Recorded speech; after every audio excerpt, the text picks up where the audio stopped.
Welcome to Turn to Your Neighbor. This is the Christian Talk Show where we talk about music, movies, the church, social media, and a whole lot more. My name is Cliff, and this is Tamika, Hey, neighbors. and this is Big Dre. Well, neighbors.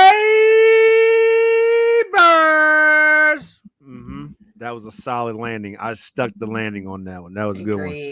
Dr. T back in the building. How are you doing, everybody? Yo, let me start off with something. Okay. I just experienced some podcast hurt. So I don't know if y'all noticed part of my wardrobe is missing. I come on here with the blingiest of chains every week. Here we go. And Cliff's going to say he don't even notice I have a chain on. And then Tamika said, Dr. T said my chain is dookie.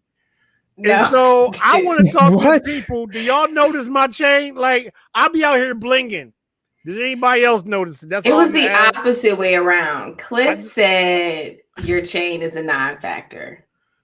Yes. No, I didn't say non-factor. I said, is that what you're going for?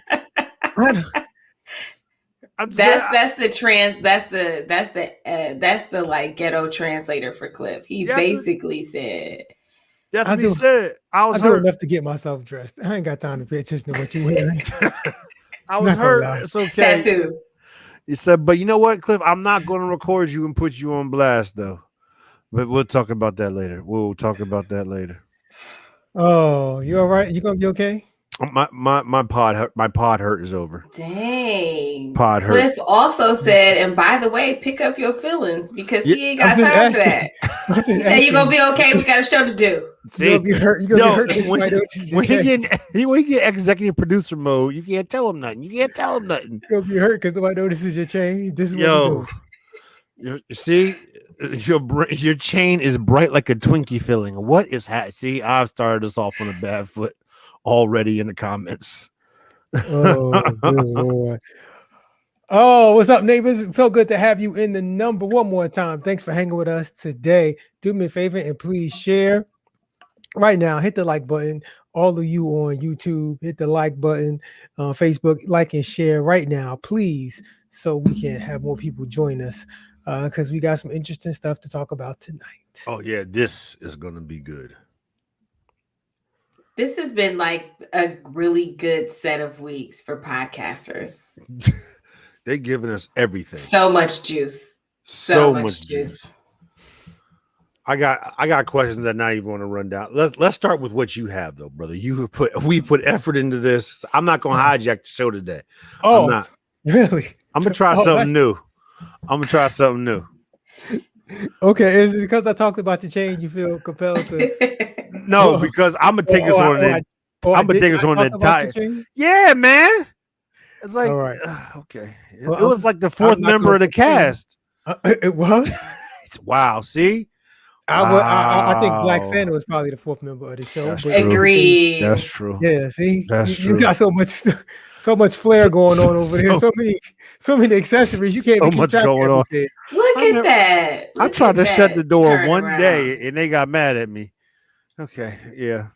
Maybe I should just put Black Santa on the other side of the door. Never mind. Okay. Go ahead. Well, so this has been quite a week because it really kicked off this weekend. In case you were under a rock, a big story kind of hit Black Twitter, hit Black internet, Black Christianity. There was a video of Kirk Franklin having a conversation with his son Kerrion. This is a video that Kerrion released initially on his Instagram page, and in the video Kirk has some very colorful language that we are not accustomed to hearing from Kirk Franklin, or quite frankly most people who confess Christianity, at least out in the open. Let me say that. Right. I have the video here. I'm going to play for the neighbors that did not hear it, because when I first heard it, I was like, "This no big deal." I heard about it not long after he posted it, and then at some point over the weekend, it was number 2 trending on Twitter, and then everybody was talking about it and all this other kind of stuff. So I'm going to play it for the neighbors who have not heard it yet. This is Kirk Franklin and his son Kerrion, and they get into a very heated discussion, and we'll talk about it after that. Up a piece of paper. Okay, if you think I'm really good, let me say it like this.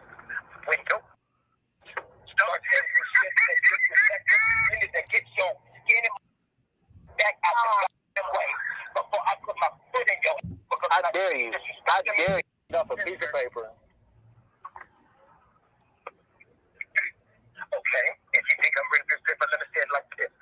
When you start getting some shit that gets your skin back out the way before I enough a piece of paper. So he just kept moving it. Okay. Yeah. All right. So, and I'll get it back. For those of you who never heard the video before, the parts where the video got quiet, that's Kirk Franklin cussing. And people are all upset because Kirk used some very colorful language and threatened to do harm to his son. And it got pretty heated. Want to know what you guys think about it? Dr. T, give us your professional opinions. Okay. Well, I'm not a family therapist, right? Therapist, so I don't have a professional opinion about it. You should have just gone with what I was trying, the motif I was trying to say. Yeah. I think there's a lot happening here. The conversation itself is hilarious because everybody knows, whether your parents curse or not, that you have done something to push your parents to that point. And so when they are at this point, it's heated at the moment. After the fact, it's hilarious. The problem here is that this is a grown man that he's talking to. So you wonder what is going on that these two grown people are this heated at each other. And there's been a lot of people coming at, I'm not even going to have a conversation about people upset with Kirk. And now all of a sudden he's going to hell because he curses. That's like, get out of here with that. But I do think that I've heard some people in particular, I was listening to Ricky Smiley earlier today, and he was saying, these grown-A kids are entitled. And after you've given them everything and they don't deserve your love. He literally said that. And so it sounded like he had dealt with this because he was so upset. But I think in this case, probably what's happening is that, Kirk Franklin has been pushed to his breaking point by his son.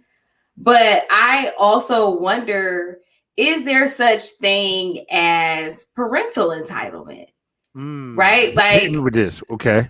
So do your parents have the right to talk to you however they want to talk to you? If you're a grown person, and let's say you guys just don't see eye to eye on a particular thing, and you're not being grimy, like I'm assuming Kirk's son is doing. You paying your bills, you're taking care of yourself, you're a good, upstanding citizen, but you don't see eye to eye with your parent about something.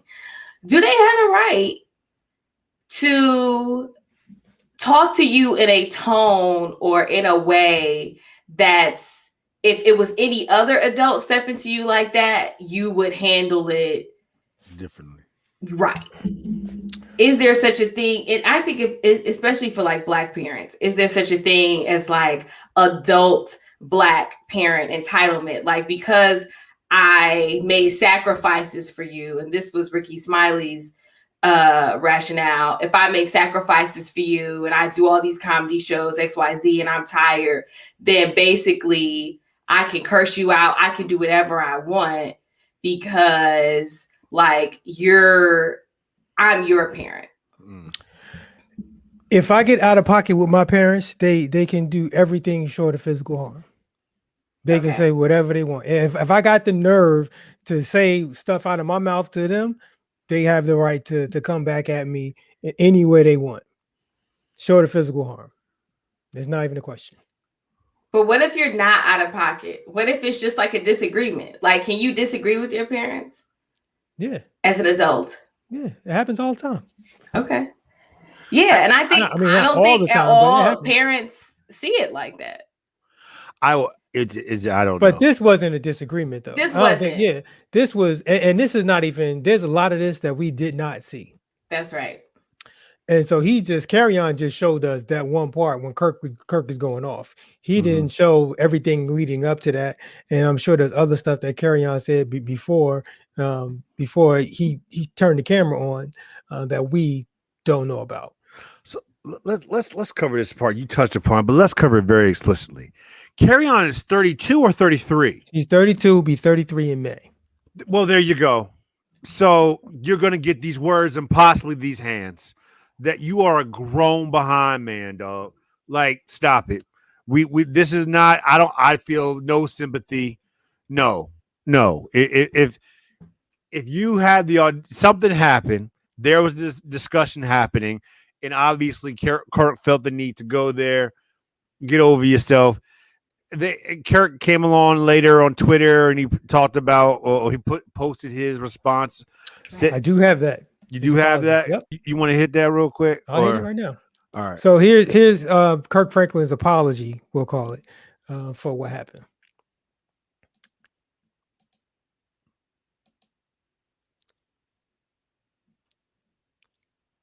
We can't hear it, dog. Can you hear it? My bad. Hold on. You can't. Here we go. We'll do this again. Counseling through therapy to try to rectify this private family matter. Recently, my son and I had an argument that he chose to record. I felt extremely disrespected in that conversation and I lost my temper. And I said words that are not appropriate. And I am sincerely sorry to all of you. I sincerely apologize. I want you to know as a father that during that conversation, I called the family therapist and got that therapist on the phone to try to help. He never played that part of the recording. I'm not perfect. I'm human and I'm going to make mistakes and I'm trying to get it right. Please keep me and my family in your prayers. All right. So you were saying. So he said off the top, hey, we've been dealing with this for years. We've been going through therapy for this for years.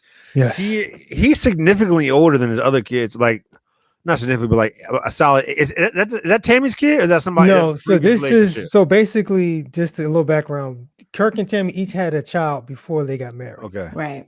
Then they got married, and so basically, he had a son, she had a girl, and then the younger two, Kennedy and Keziah, are the ones they had together.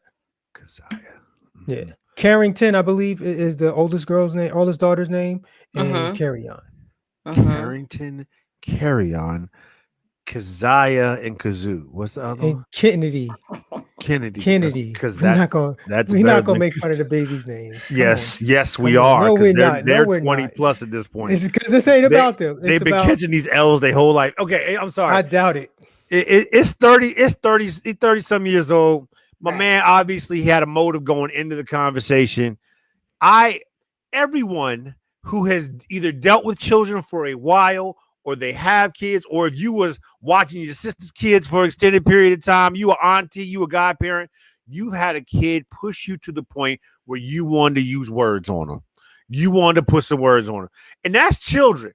If you're a 30-year-old man and we having a 30-plus-year-old man, we having a conversation, I can cuss you smooth out, brother. I can cuss you smooth out. You a grown behind man at that point, dog.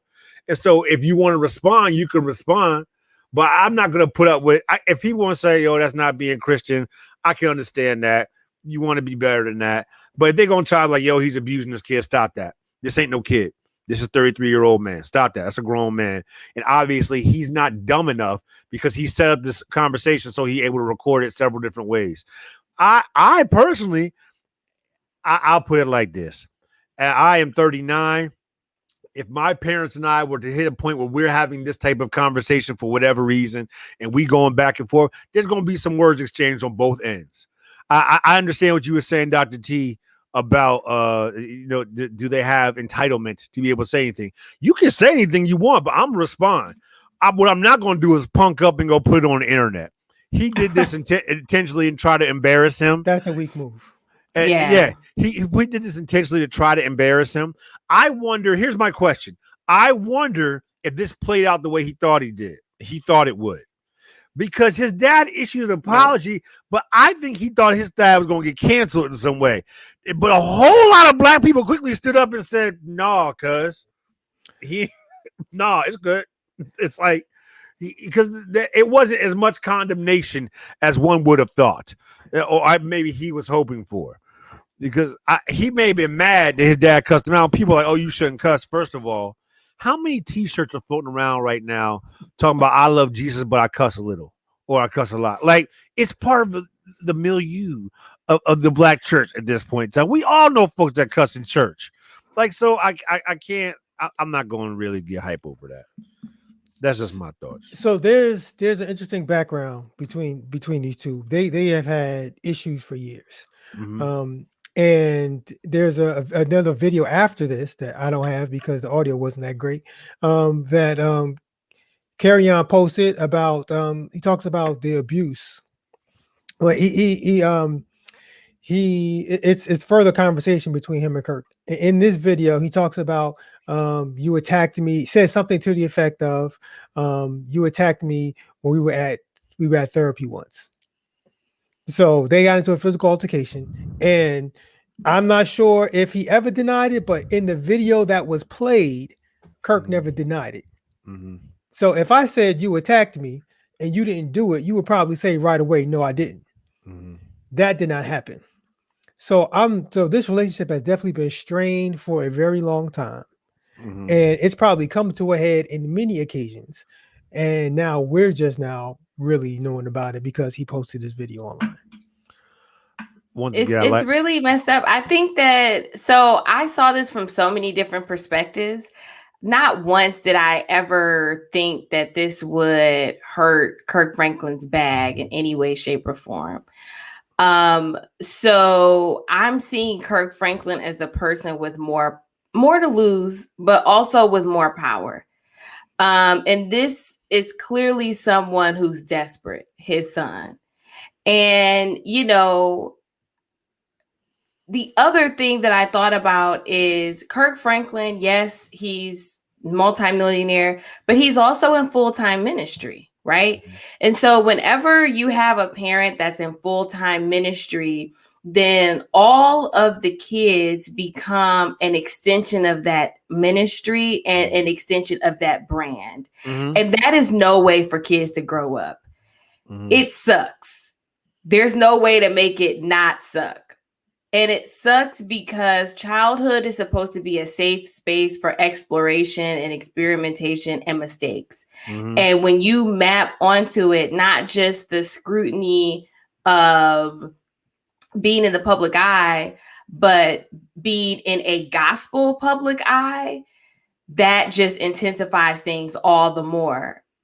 He also, it seems like, you know, obviously grew up where he didn't have both of his parents in the same house. Since, you know, his mom is not, you know, Kirk's wife. And so I saw with a move like this, especially, just a lot of pain. Mm-hmm. And yeah, I think that we have to remember, and I'm in my head, I'm talking back to Ricky Smiley. Ricky, I know you're listening. Yeah, Ricky. You know, it's like, just because you are famous and do good work and your work makes other people's lives brighter and you are an awesome financial provider to your family, it doesn't mean you didn't make any mistakes. Mm-hmm. And it doesn't mean that child can't be traumatized. In fact, by what they missed when you were out there doing whatever your ministry is. Mm-hmm. And I think that as parents, right, I'm a parent, I already know. And I'm just that one day Cairo's going to need therapy. And as a part of that therapy session, I will come up. And my prayer is that I'm trying to put him in a sort of financial situation where he'll be able to afford therapy and where he won't need too much. Okay. Mm-hmm. But the reality is all of us have something that we need to heal from our childhood. And I think that we as parents have to get to the point where we say, I did my absolute best, but it wasn't good enough. Right? Mm-hmm. Like, that's how we need the grace of God. And we as adult children have to be able to look at our parents as human and say, they had a whole lot of other stuff going around, and in the midst of all that, they did their best. So I mean, I really see the hurt, and I don't excuse, like some people are excusing or sort of writing the situation off, dismissing it, saying like, but this, but it's Kirk Franklin. And like, he's done so much good in the world and he's so rich, and look at, all that he probably gave to his son. That doesn't mean that he could not have hurt his son in significant ways. It doesn't justify what his son is doing. Again, it's petty, it's immature, but it doesn't mean that, these are the actions of someone who's very hurt.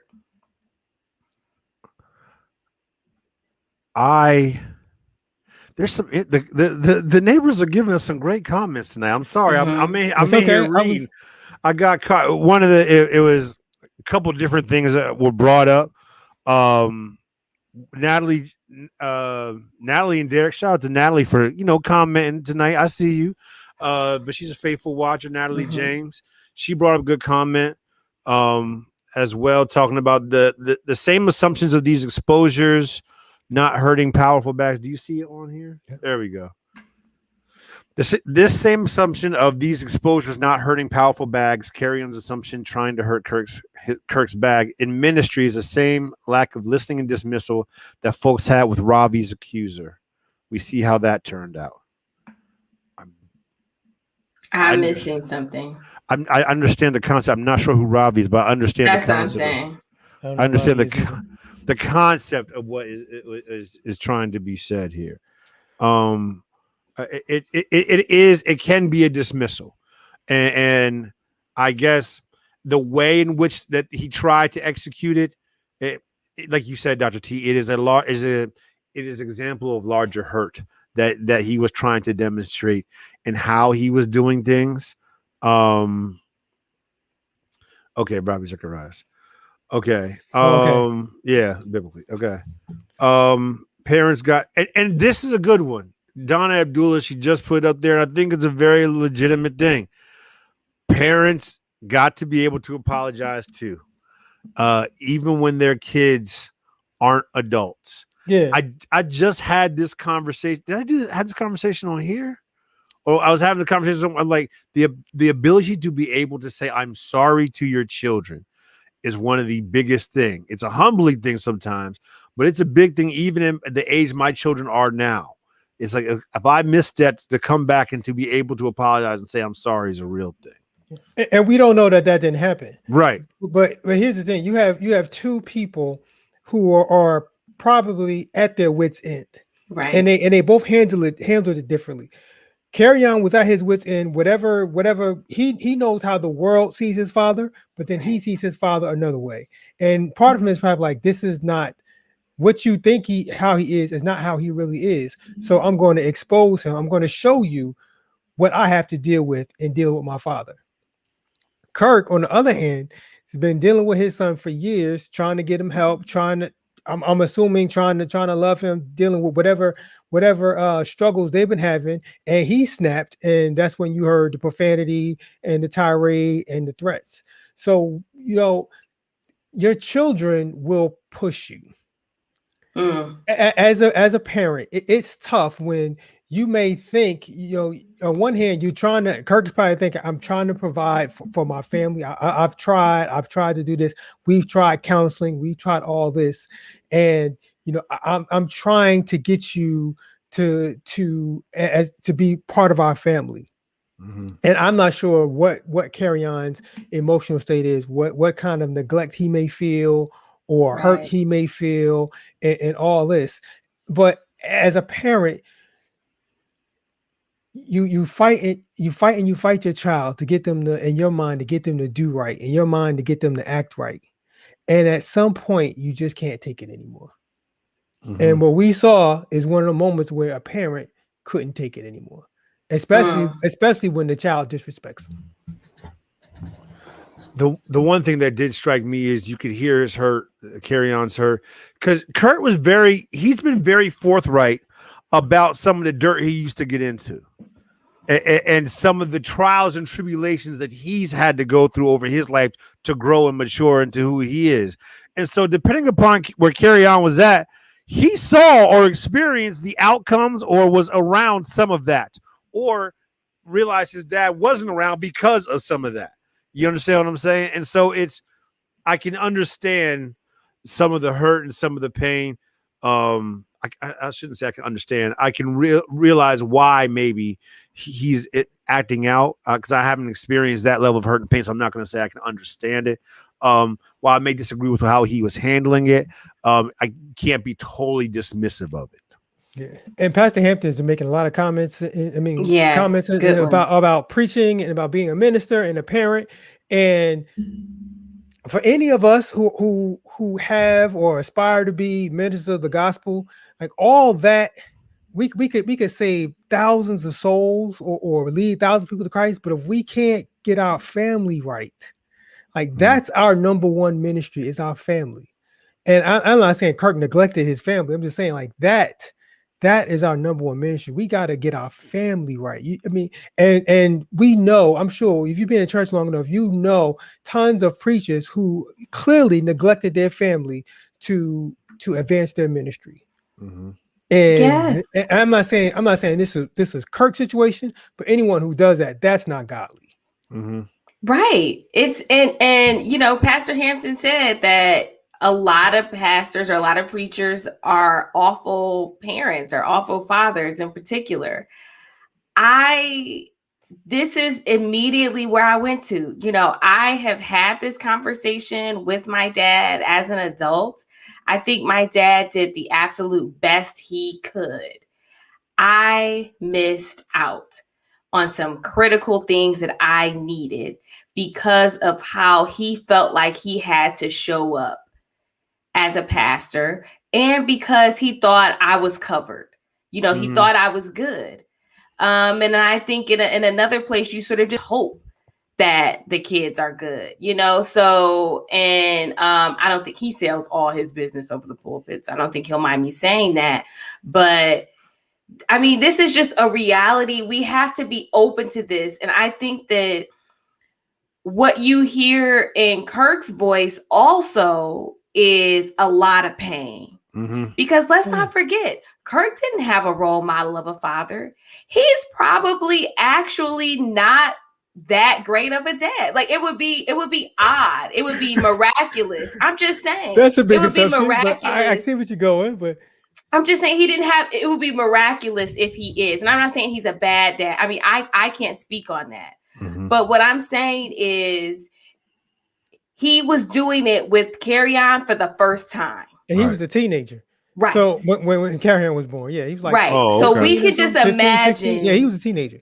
We can imagine the damage, the wounds that can heal, but they're never going to really go away. And I think that we need to have a broader conversation. It sounds like they're doing it. Like the fact that Kirk Franklin is willing to have family therapy with a grown man is excellent.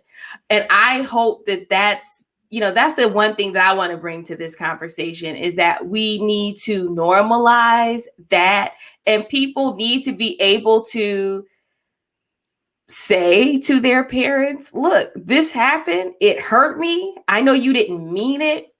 I know it wasn't your intention, but it hurt me. And I think that we as parents have to say, I'm sorry. Mm-hmm. And we have to sit in that. We have to sit in the reality that what we did and what we didn't do hurt people that we love. Yeah. Then Pastor Hampton said, Jesus ain't therapy. Yeah. Mm-hmm. That last line you said is really real. We have to be willing to, as parents, we have to be willing to sit in that. There can be many times, and I've done it. It's like, yeah, I'm sorry. I'm sorry. But you ain't have as bad as, or you know what, but you still got, it is very dismissive. It's like you add something onto it, kind of make yourself feel better. Yeah. You don't even know what I went through. I was like, but still, it's a thing that we should address here in this place and address what's happening here. And that's a real thing.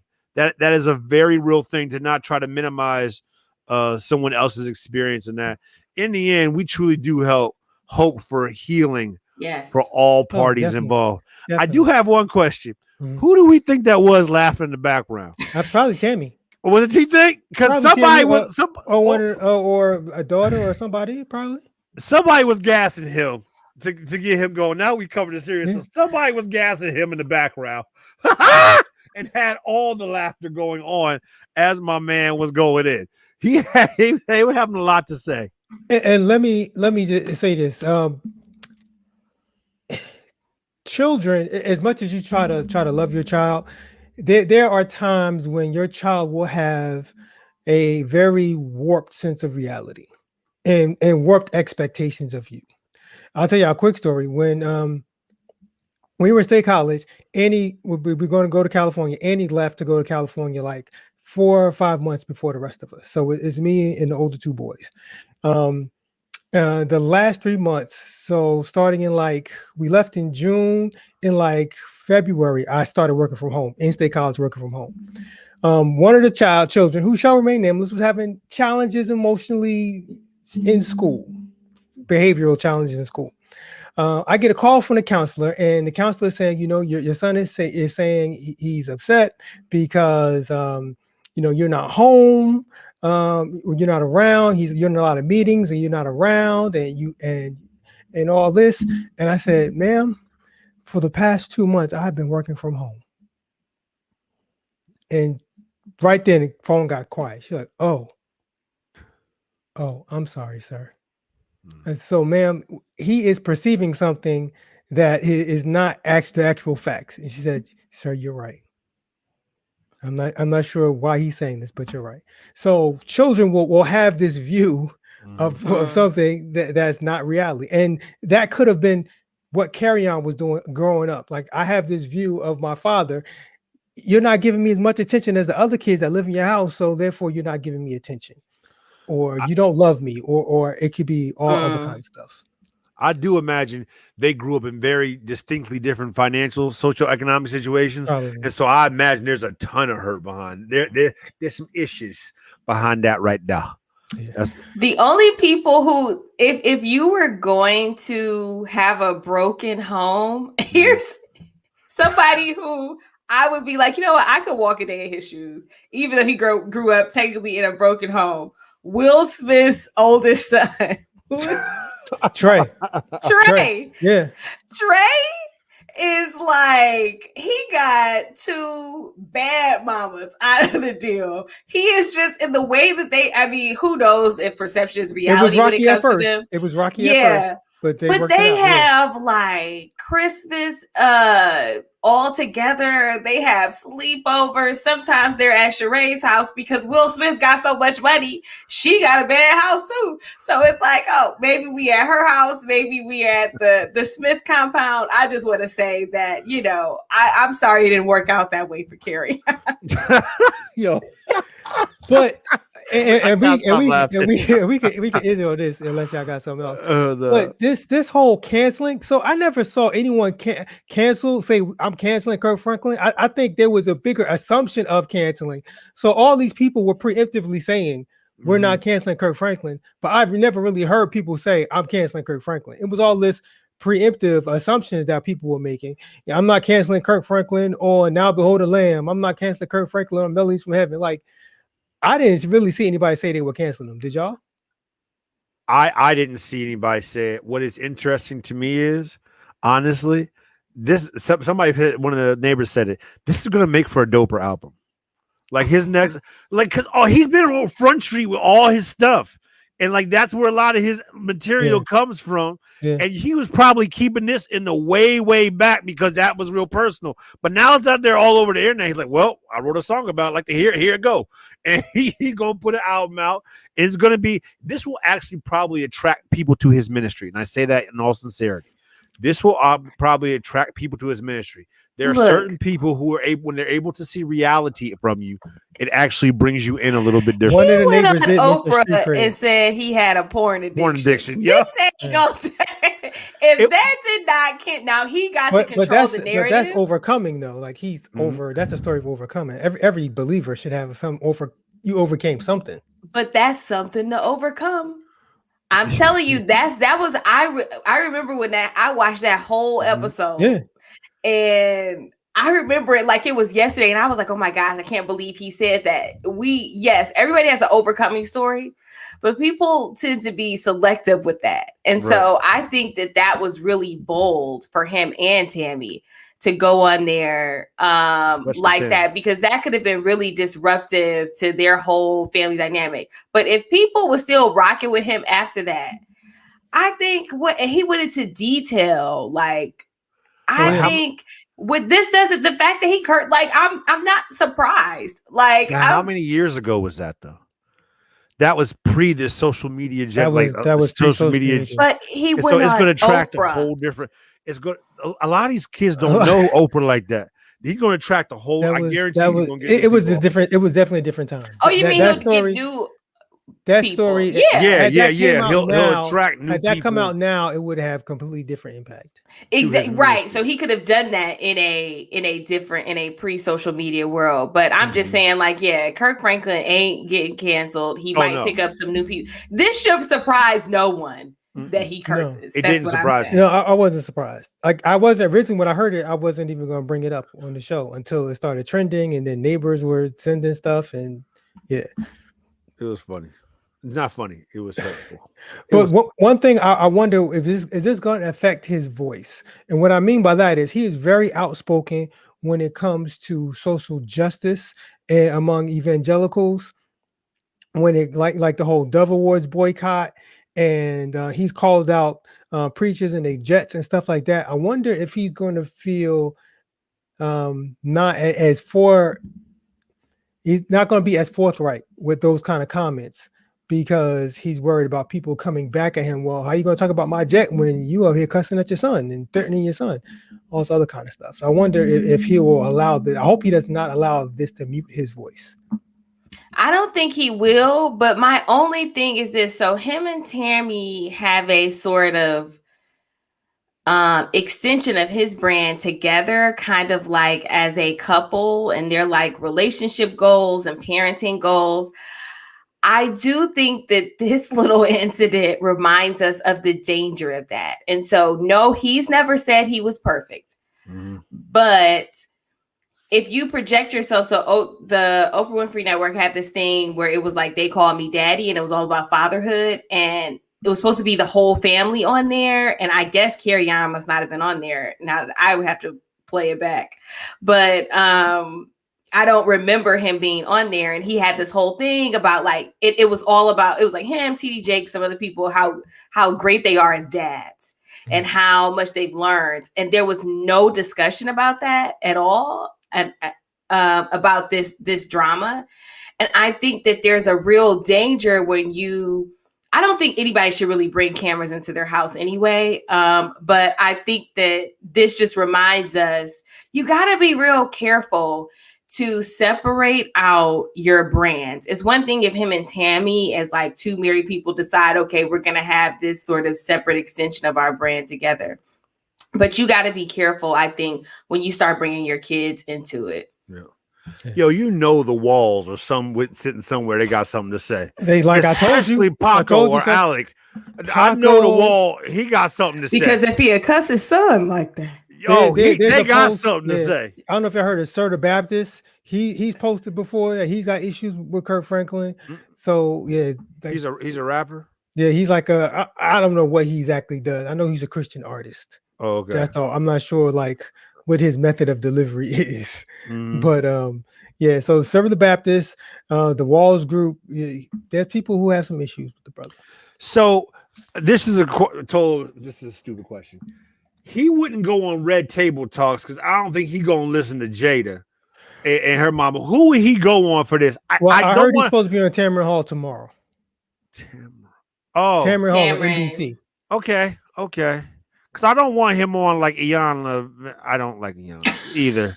He's not gonna do Iyanla. But who will he do though? Because he's sort of once you do one thing with the Oprah Winfrey Network, it sort of signals that you can do a bunch of stuff with them. So but that's what I'm trying to see. Would they do a reboot of an Oprah interview, like a new Oprah interview? If I had the Oprah footage, I would drop it real quick. That's just me. It's no personal, just business. Oprah doesn't need to do that. I mean, that's like kicking somebody. It's good business. That would not be wise. No, it wouldn't. It wouldn't. That wouldn't, because Oprah's brand is like healing and overcoming and all this. Like that wouldn't be healing. They had some reality. They did. So they get a little shady and exploitative on the Yana Fix My Life. Yeah, yeah. Generally, brand. Oh, that wouldn't be on brand for Oprah to do that. So if people found out Oprah was behind just dropping this video just to kind of piggyback off of the news, that's like Oprah doesn't need to do stuff like that. Maybe on YouTube. The people that run her network be like, "Hey, we need these ratings, dog." I don't know about y'all. Oprah would she wouldn't have how close do you think Oprah is to her network? She's so far removed from that network. She don't even own the whole thing no more. That's too much. Small percentage. Yeah, I think 30%, something like that. Okay, I think we got enough out of this. Yeah, we did. Good traction. Thank you to the neighbors for actually having jokes and a reasonable discussion this time. I wasn't used to that. There's a lot of comments. I'm sorry we couldn't get to all of them, but go back and read them. They're good. So we're going to shift gears a little bit. You know how trolls come after people that are famous online all the time? Right. A troll came after Juanita Bynum while she was preaching, and Juanita did not ignore it. She came right after this person.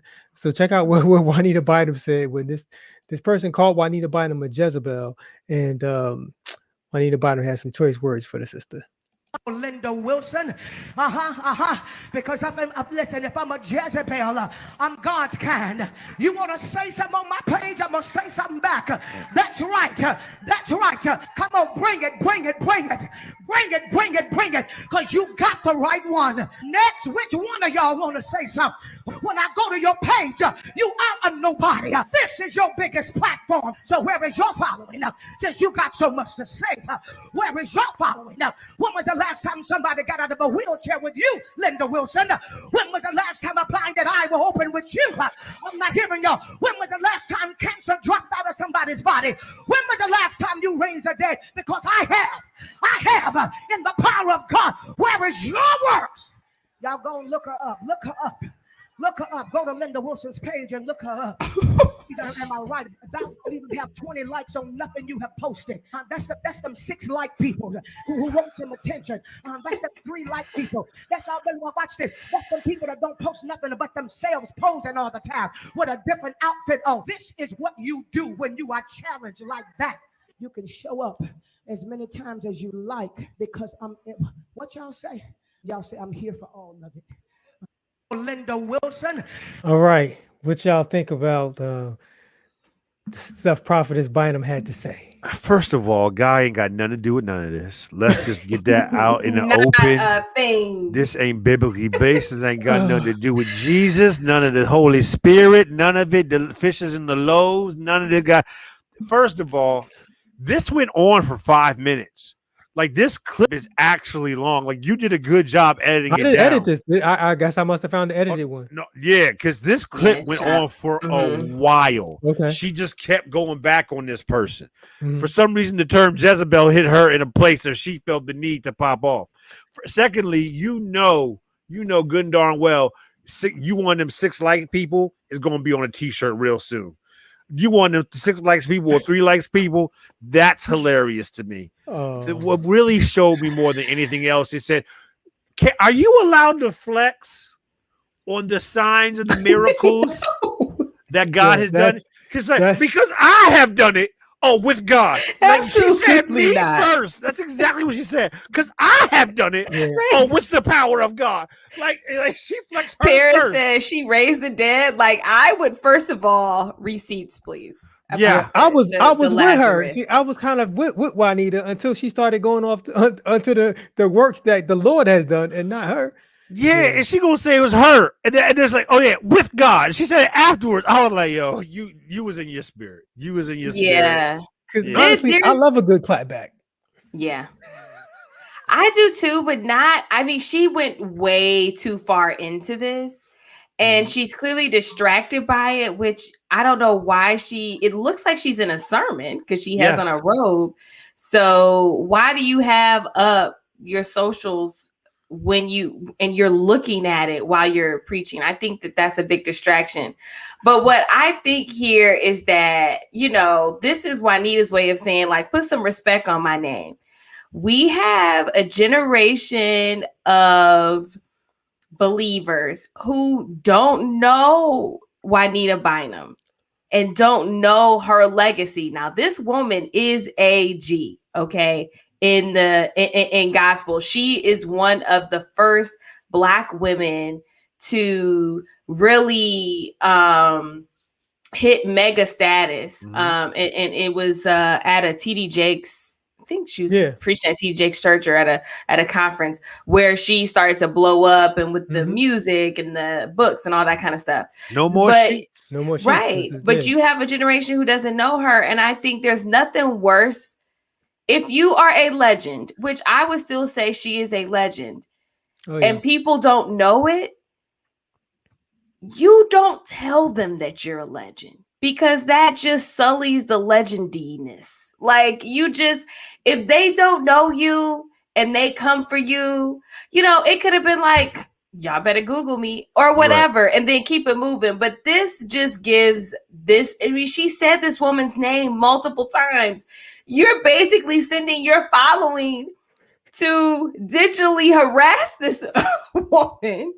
And that's just it does not, it's beneath her. It is beneath her. So a couple things. First, I think she has the tablet because there's probably a lot less people than she used to preach to pre-COVID. And so I've seen a lot of preachers have their phones and tablets out because preachers like that feedback. So you're not getting the amens and the cheers and all that. So you're getting the feedback that way. Second thing, though, some of the stuff I need to say was kind of out of pocket, but like, you got to learn. You just can't call people whatever you want and not have any repercussions. Right. I bet Linda Wilson is going to watch her mouth next time before she calls. You know what I'm saying? So I'm going to kind of defend Juanita. Like, you can't just like say whatever you want to people. That's just not right. You just calling somebody Jezebel. You on her page. Like you said, you were up in my live and I'm trying to preach and you just calling me names. So you call me names, I'm going to come back at you. But then she started getting into the whole, have you ever done this, and this? And she was saying stuff that she didn't do, that God actually did. Right. You was just the vehicle he chose to use at that time. That was wrong. And that's going to be the spirit check. Like, God's going to check that. And that's going to be between her and God. And you don't want those problems. You don't want between she you and God already problems. been through. Y'all know how much stuff this woman has been through. Oh yeah, she has. So, I mean, and Terry was like, pride goes before the fall. She didn't fail. At least twice. I don't want her to fall no more. I just want her to have her bills paid and be able to preach and chill. I don't want her to have no more pain in her life. Yo, can we talk about Chris Townsend's on fire? He's like, that is the largest non-sectional couch that I have ever seen in my life. He said you can stretch 2 shacks back to back on that thing. I mean, she likes elaborate things. Remember the whole story about the guy in her panties and everything? Like, she likes elaborate stuff. Yo, she had 2 wedding rings. She likes elaborate stuff. She's Cliff, I mean, you can't just drop part of that story and just leave it there. Everybody knows her. I know. Here's the thing. A lot of people don't know who she is anymore.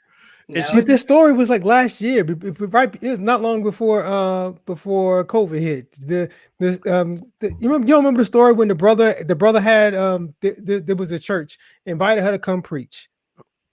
And the brother went into a hotel room to kind of set up her room for her. And she claims that the gentleman that went to set up her room was all in her underwear and all this other kind of stuff. It was this whole thing. And she was all, we talked about it on the show. It was this whole thing. Oh, yes, I thought that was a while ago, but okay. No, I think it was like a year and a half ago. Okay. I got nothing to say. It's okay. But, so I'll read some of the neighbors' comments. My mom said, what happened to I will hold my peace and let God fight my battle? True, good point. Valid point. Pastor Hampton said, did anyone get saved during this sermon? Absolutely not. Probably. Someone got read, but no one got saved. Right. Maybe Linda Wilson got saved. Maybe after getting dragged. Yeah, she decided. You know who can call her after this? I think I'm seeing this. Real Housewives of Atlanta.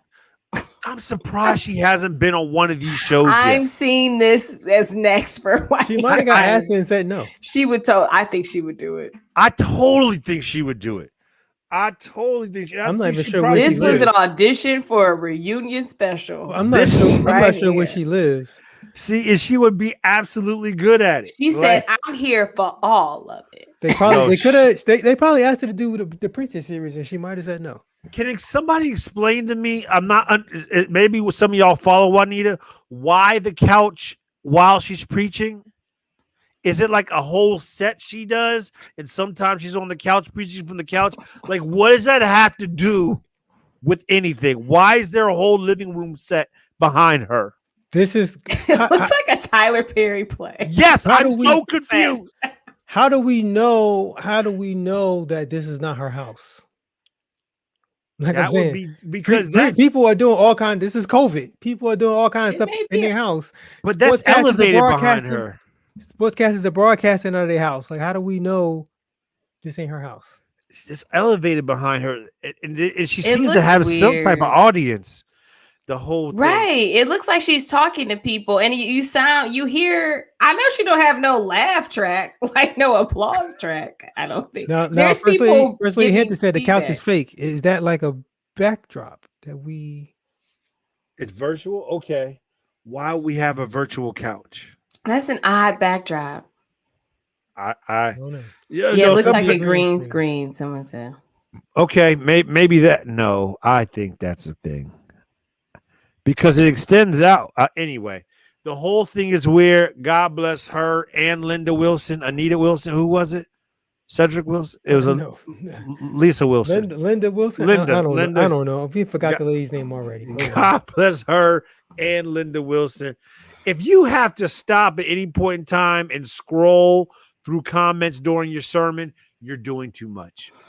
You've done too much at that point. You should stop. You should just stop. Well, That's Prophetess Bynum had time today. She had all the Like- time today. You came for and she had time. All right, I'm gonna get into this last one real quick. So Yeah. there was this church that sent a member a letter, and I'm going to show the letter on the screen. I know, neighbors, you're not gonna be able to see it that well, but I'm going to show it anyway so you can see how extensive this letter is. All right, I'm gonna read it real quick. It says, "For the last several weeks, we have noted that you have stopped attending the assembly of the church. After attempts to discuss the situation with you, we fear that you are no longer convinced in the need to assemble with the church for which Christ died. We are very saddened by your decision. This failure to assemble is not the only problem that you must address. We have been informed to understand that you have a living arrangement that is not biblical and must be terminated immediately. This action alone reflects that you have not avoided all appearance of evil as the scripture directs us. 1 Thessalonians 5 and 22.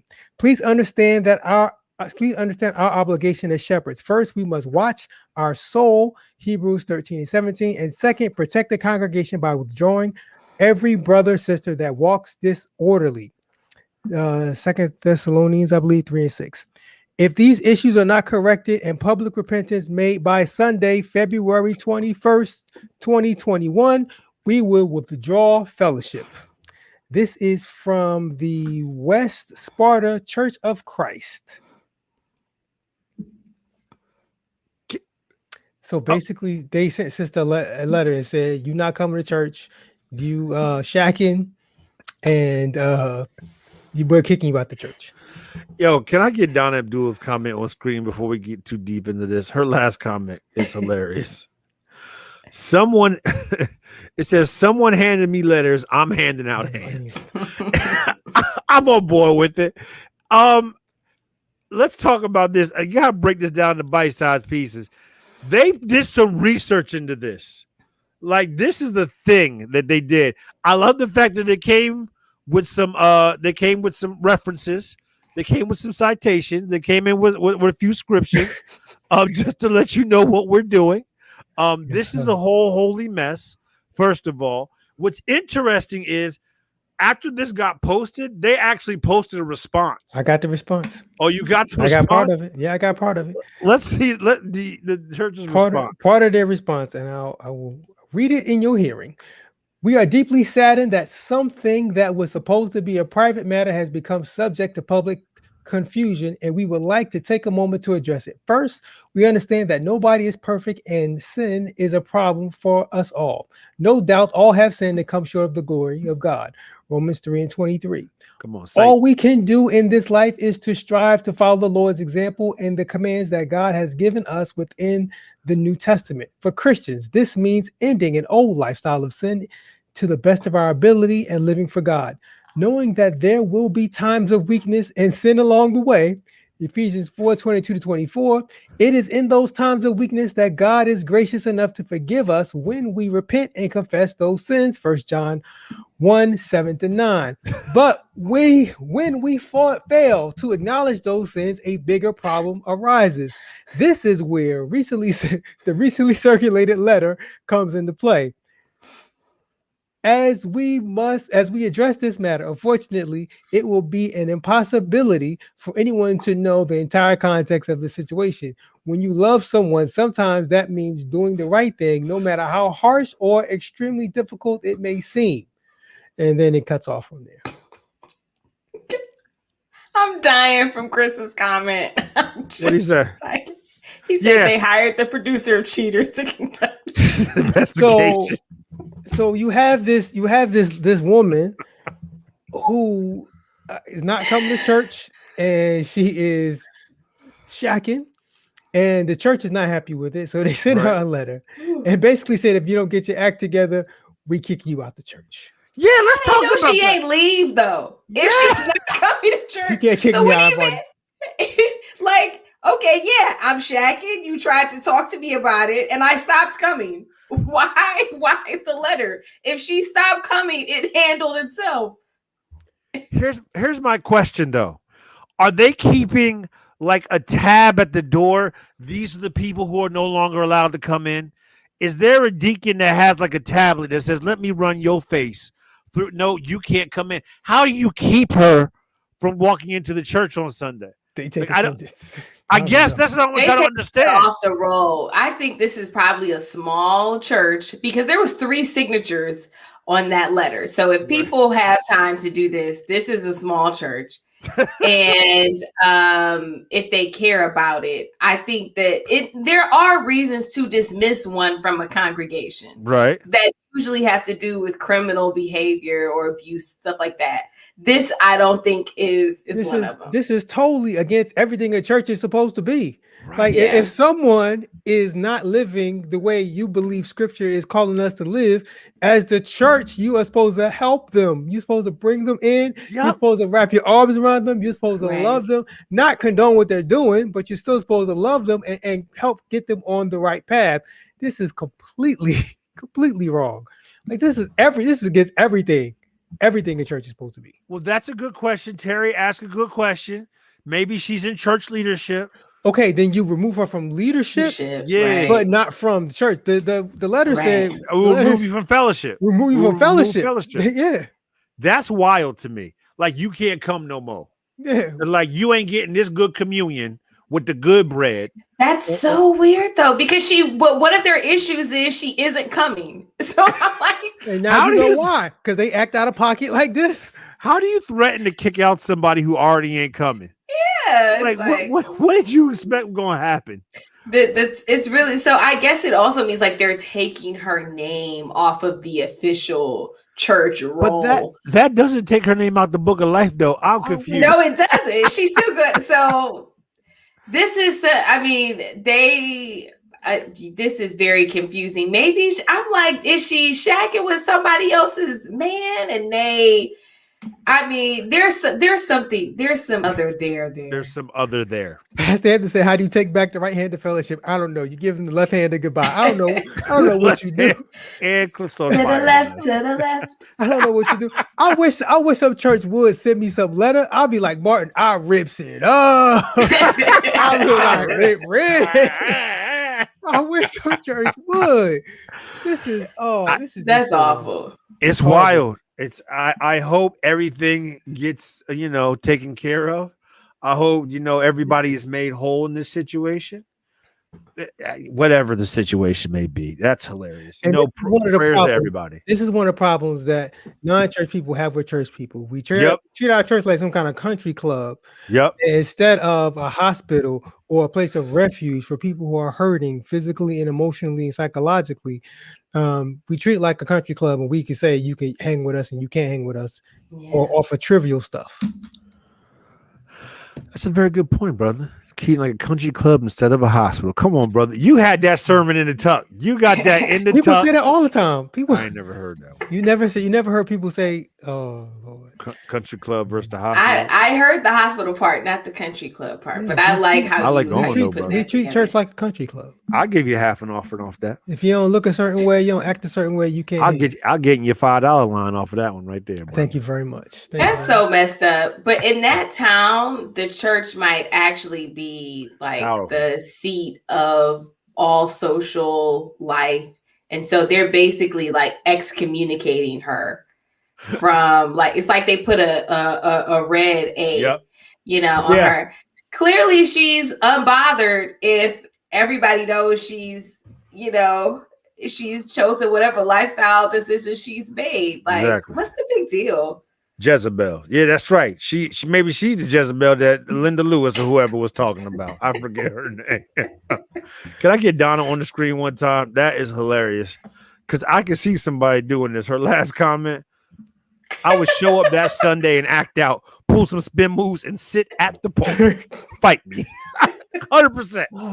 Pull a couple spin moves or some deacons or some older ushers and just get right on the pulpit and say, I'm here. We joke, but I would legit be concerned for some people about if they are dismissed.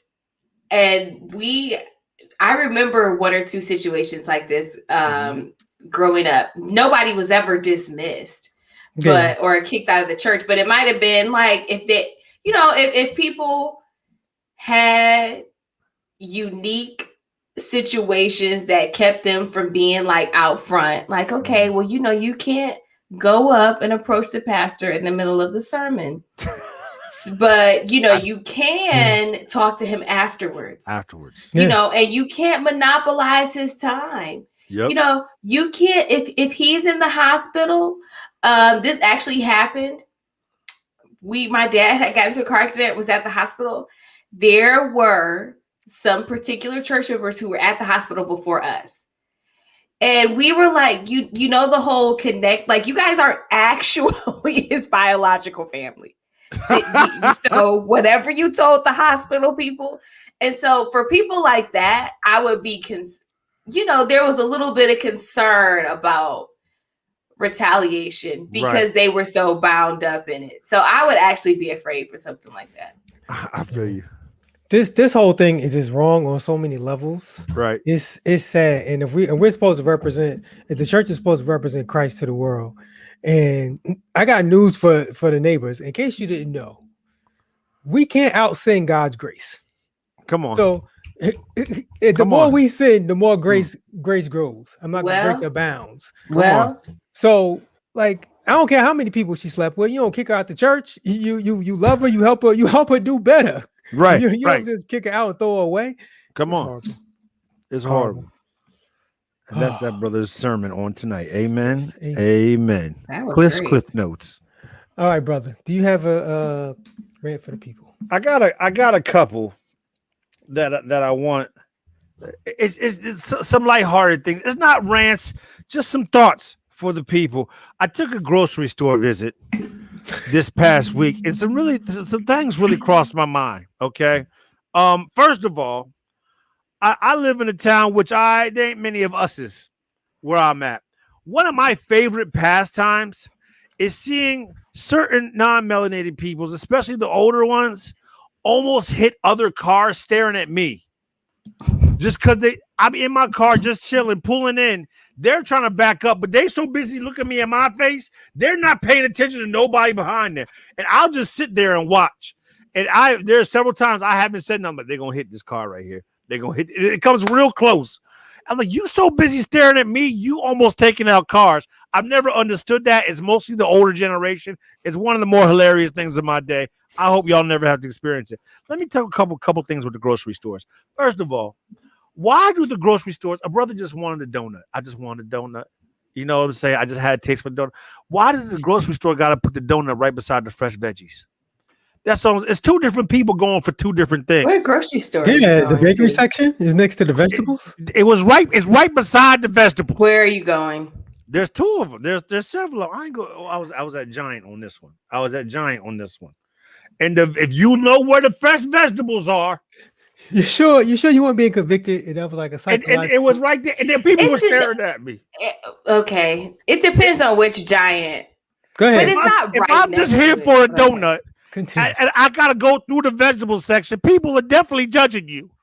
Why you going through the vegetable section while you heading to the donuts? So I usually take a more circuitous route. I come over from the dairy, and I come the back way, and then that way they avoid me over it, and I try to get small while I'm there. I just try to, and then I can't lick my fingers in these COVID times. I'm messing with the plastic bags. I couldn't get the bag open to get my donut in the bag. It was a whole mess. I was looking around though. I don't think nobody saw me, but I felt judged. I'm just saying. We got to put the donuts in a better area that's away from the fresh vegetables. That's two totally different types of people coming in there, and I can feel their judgment. That's all I have to say. Okay. Number two, you can't gangster lean when you're rolling around a motorized scooter in the grocery store or anywhere else. I don't want to see you with a slight lean like this, hitting it, and you got your hand up. I need you in there focused on what your job is. You shouldn't be so comfy in that motorized scooter that you feel you got to lean to the left or to the right, and you're looking at me like, what's up? No. If you can do all that, get out the scooter and walk. Or just come on, be on your mission.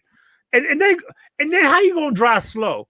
That scooter has a little bit more pep in the step. I'm just trying to get around you. And you're going to have a lean. You can't be leaning and then take up on the scooter and the way around you, too. It was just something I experienced. I was a little upset. And trust me, I checked. It wasn't because they were physically unable to sit up.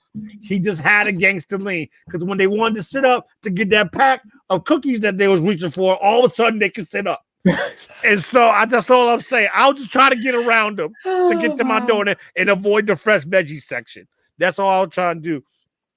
Last but not least, avocado is a great thing.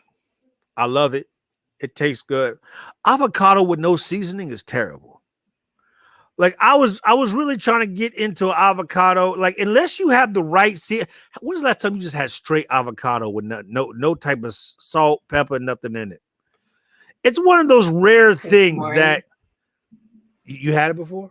This morning. Just raw avocado with no seasoning. I don't eat it by itself though. That's what I'm saying. I'll just eat it by itself. I have like egg or it's not like an apple. Yeah, it wasn't good. Okay. I just found that out. So this friend is about you tasting a raw avocado for the first time. Yeah, that wasn't good. I had to put some seasonings. It tastes like nothing. Right. Yeah, it was different. But once I put some seasonings on it, it was right. It was right though. So, like I say, to review, no gangster lean in the motorized scooter. Some of y'all don't need the motorized scooter. Let's really talk about that. It will help if you get your steps in. I'm gonna just put that out there. Don't put the donuts by the fresh veggies, and don't be so busy staring at me that you almost hit another car. That's all I'm gonna have to say on today. All right. But it's why they put the donuts there because the bakery is supposed to be more accessible. You know, it's the way that they designed the Walmart, because I'm into stuff like this, is so that they can try to, or any grocery store, is so that they can try to get you to spend as much money as possible. Right. So they know most people are coming in for milk, eggs, bread. That's why that stuff is always all the way far. Right. But I think that the bakery and the produce, the vegetables are in the front because, you're going to grab that, but that's not, nobody comes in just to get an avocado, right? So I think that's why they do it, but it's not like it's like carrots, donuts. It's a little space. It was close. I just felt eyes of judgment. Yeah, that's what it was. Judging you. I was convicted, maybe. Hey, I tell you what, that donut was nice though. I hadn't had one in a while. Good for you. It was good. I got that second Rona shot. This weekend. I felt good. Like I said, my 5G is good. My Wi-Fi is good. I've been good ever since. Some of y'all picked up on that because they've been saying, but my feet was on fire for a little bit. That was my only weird side effect. My feet were on fire for a little bit. Dog, it was wild. Okay. It's like you know how you sit in front of a fire and you can feel the heat source like emanating on you. I really thought I was just sitting there in my bed. I'm like, what is happening here? It was trippy. It's probably your body raising your body temperature to fight off the. But it was just literally from my knees down to my toes. It was wild. That's probably my calves. But aside from that, you know what I'm saying? I'm good to go, and I will never have another drop call again in my life. So. They can track me. Well, I am on every wait list. Is that why you gave me that look? Is that why? Yeah, you know, I'm a little jelly over here. You know, I am on every wait list. I came this close to making something up. Hey, go ahead and drop it. This town is too small. But I was like, can they really verify if I say no, they XYZ? can't. But no, I don't want, the rules are there for a reason. I would not want to take somebody's spot who needs it more than me. I'm just trying to get my little self up out of this town. So the sooner I can get the vaccine, the sooner I will feel better doing that. But that's not, I don't want to jump the line, but I am on every wait list. And I am, I'm refreshing all day, and I'm just like, can a sister get a shot? And see, let me cover this real quick. And this is not applicable to you, but some other people. Some of y'all are eligible for your shots, but you don't want to really address that BMI, that body mass index, because that was one of the things that could get you higher up on the spots. And like, nah, I'm just a couple lbs over. Some of y'all think, nah, I'm just a few pounds. No, some of y'all body mass index indicates go ahead to the front line and get that shot. If y'all was truthful with yourselves and everybody else, some of y'all could have had your shot already. But most people don't know their BMI, Dre. Oh, okay. Well, which is why they should not. I think that was an odd thing to put on there. Most people do not know their BMI. Well, I think scientifically it was killing fatter people quicker. Right. But some of y'all get to know your BMIs and be real with yourself. Yeah. If the doctor has ever put the words obese on your chart before, you can look it up. Some of y'all try to skip over that part. Go ahead right down there, jump to the front of the line, play it. But her point is BMI is not like your shoe size. You don't just know that offhand. But how do they verify it? Because I'm not gonna lie, I checked that box. Mm-hmm. They can't. So I was like, let's see. So Chris was like, here's the deal. When you go, you're the smallest, tightest outfit you find. I don't want to be like, okay, and Tamika no. You out. You out. No. Yo, my man, let me tell you the truth. But the dude that gave me my shot, I got my shot right next to the rotisserie chickens at Weiss. It was like right there. I'm dead serious. I was right beside the rotisserie chickens. And that guy was so upset because he's like, where are you from, brother? I was like, I'm like, huh? Like, are you local?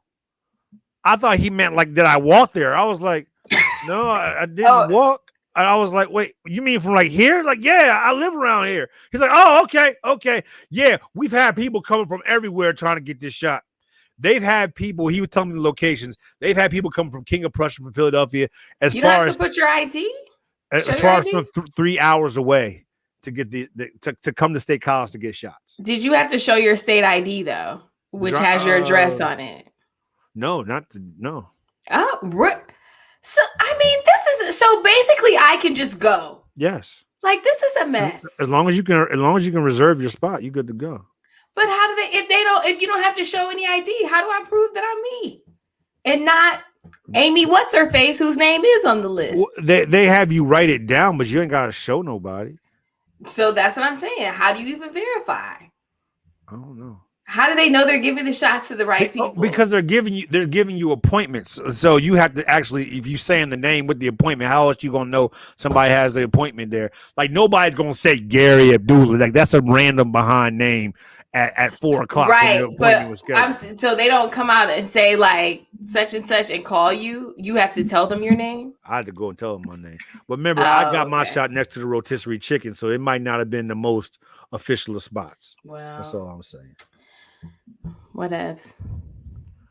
Do you have any thoughts for the people, Dr. T? I don't. All my thoughts were on the parenting stuff at the beginning. Okay. I got all my stuff out with Uncle Kirk. So all right. Well, thank you very much for that. All Brother right, Cliff, you don't got nothing for the people. Cliff, I know you got something to get off your chest. I'm good. All right, y'all. We do this show every Tuesday at 9 p.m. Eastern, right here on Facebook and on YouTube. If you can't watch us live, that's all right. You can catch us on demand. Go to turntoyourneighbor.com for all the ways you can watch and or listen to the show, whether it's the podcast or YouTube or whatever. You can hit us up at turntoyourneighbor.com. We appreciate all the neighbors who hung with us today. You know, the show is not the same without the neighbors. So we appreciate you spending your time. You could have been doing anything. You could have been anywhere, but you chose to be with us on tonight. And I appreciate it. And we are eternally grateful. All right. Y'all good? I got nothing. I'm not going to hijack us. All right, neighbors. Thanks again. We will see y'all next week. But until then, take care and be blessed. Peace.